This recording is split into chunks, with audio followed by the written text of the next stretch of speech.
guess how many cars Haval sold in their domestic Chinese market last year? 100,000, 200,000, 500,000? Nope, all wrong. They sold 2 million units, which makes you wonder why they're even bothering with the drop in the ocean that is the South African market. I mean, clearly they don't need any additions to their bottom line. Well, the people at the company gave a rather benevolent reason. They know economic times are tough, we all do, and they feel that there are not enough value-driven offerings out there for consumers. And that's where this, the Haval H2 comes in. Let's cut to the exterior and see what's going on there. Haval is billed as the more upscale division of Great Wall Motors, GWM, pretty much like how Audi is the posh sibling of Volkswagen. And we didn't make this comparison by accident. The H2 does resemble the German Q5 sport utility vehicle, especially from the front angle. Maybe it's just a coincidence, although we're inclined to believe that coincidence isn't the case here because there are a number of derivative styling cues from more familiar marques. Of course, it's going to take time for Haval to establish its own design identity, and while the sentiments here are mixed, it must be said that the H2 isn't a horrible looking thing. Now let's talk about the drive. It's often said that there's no such thing as a bad car these days, which isn't entirely true if you've driven something like a Datsun Go or a Renault Kwid. But for the most part, there is parity in various segments, and it's not so much the glaring deficiencies that set cars apart, but the subtle nuances.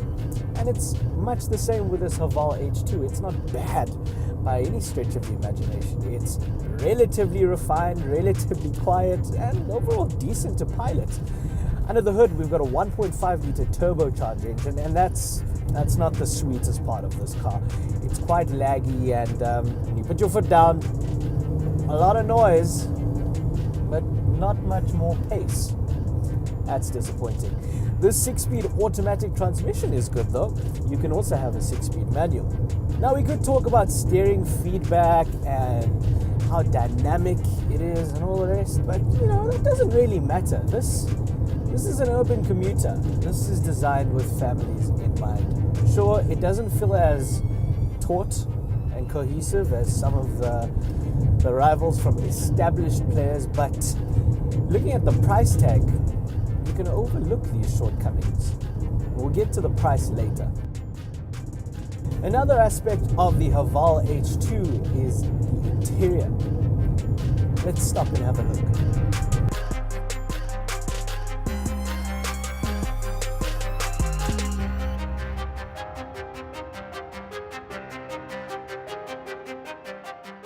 It gets high marks, and not just for the generous equipment levels, but also for the overall fit and finish of things. There's, dare I say, a premium air to things with all the soft touch plastics and sort of metal bits here and there. It's really impressive. Now, in terms of features, you get everything you'd want really, and this is the top tier luxury version. So there's electrically adjustable seats, Bluetooth, a touchscreen infotainment system, leather upholstery, a sunroof, and a whole bunch of other stuff as well. Now sure, there are some bits and pieces here and there that are wearing a little too soon, but at this price point you could almost forgive it. And if you'd encounter similar in an Alpha, you'd say it's characterful. So there you go.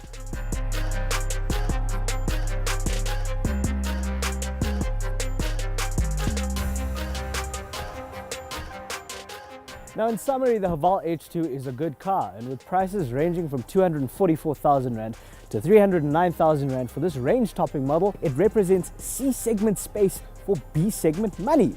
But in tough economic times, people are always going to stick with what they know, and unfortunately, that's going to count against the newcomer.